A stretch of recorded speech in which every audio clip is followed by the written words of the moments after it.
Okay guys, kali ni aku nak buka satu barang yang ni aku beli daripada Shopee. Aku beli car polisher. Okay, car polisher ni memang aku dapat harga jackpot lah, murah. Harga dia aku dapat dalam RM30 tak silap aku.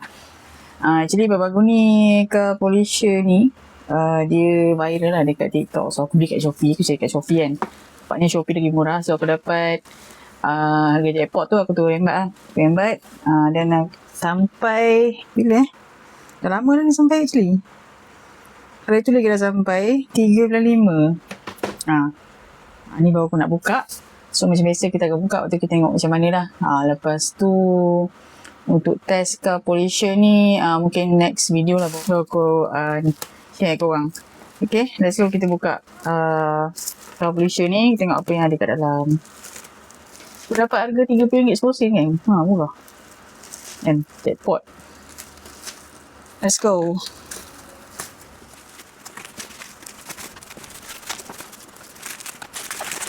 Okay, ni dia gang polisher.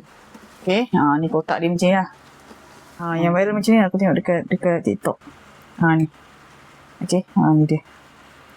So sekarang harga dia RM34. Masih ada promo lah. Yang ni aku dapat lagi murah lah, RM30. Kalau dekat TikTok, car polisher.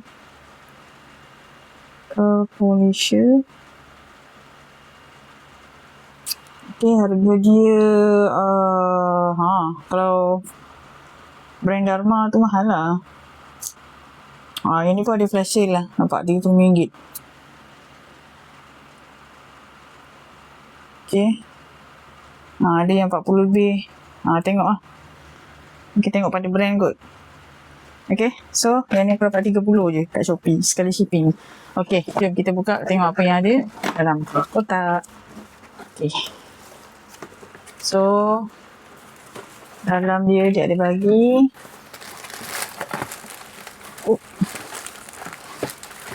dia ada bagi ni sponge ni. Lepas tu dia bagi polisher ni lah. Mesin ni berat juga mesin ni. So yang ni aku pakai plug yang ni. Aku beli yang plug 3 pin ni. Okay, sekejap. So kat dalam ni apa lagi? Dalam ni ada dia punya pemegang apa tu. Lepas tu dia ada manual. Ni manual dia. Okay, manual dia.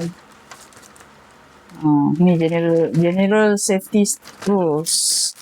Lepas tu dia bagi ni lah. Ni untuk yang last coat. Ni nak polish apa kan, dia ada dua jenis. Ada dua jenis sponge ni. Macam ni ada. Lepas lagi yang macam ni. Okay. Okay, kita tengok yang ni. Dia punya mesin ni. Apa bus tag dia punya ni. Dia punya brand. Okay, so yang ni dia punya pembukaan lah. So kalau nak lekatkan ni, lekatkan je lah, nampak? Dia tak cabut kan.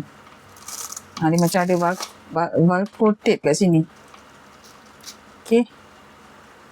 Ni dia punya detail lah untuk polisher ni. Okay, ini button on off.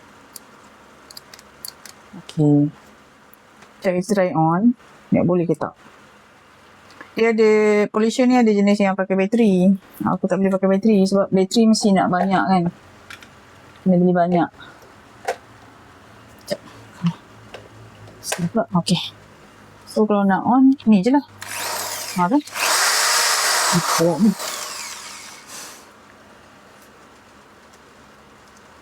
Okay tak ni?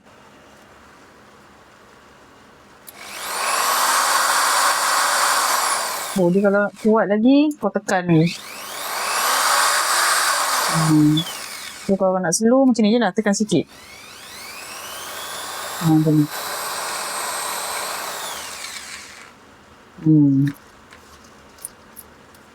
So kita try lagi lah, rasanya okey kot. Kan? Rasa macam okey kot. Cuma ni je lah. Dia macam kuat lah bunyi dia.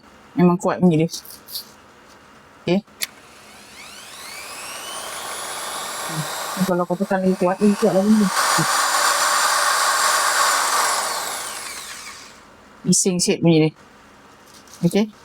So, kalau yang korang nak polish kereta sendiri, korang boleh dah beli polisher ni dekat Shopee ataupun TikTok. Murah je harga sekarang. Okay. Okay, jap. Satu lagi yang ni bukan ni. Ni untuk pemegang yang ni. Kau boleh screw kat sini. Kan? Screw kat sini. Okay, lepas tu korang boleh kau pegang. Okay, ni handle untuk tepi. Kau pegang lagi orang kata kuat lah. Masa nak polish tu. Okay. Alright. Okay. So guys, macam biasa kalau korang nak beli, korang boleh usaha dekat Shopee Black kat bawah. Okay guys, itu saja aku nak share untuk hari ni. Thank you for watching. Bye bye.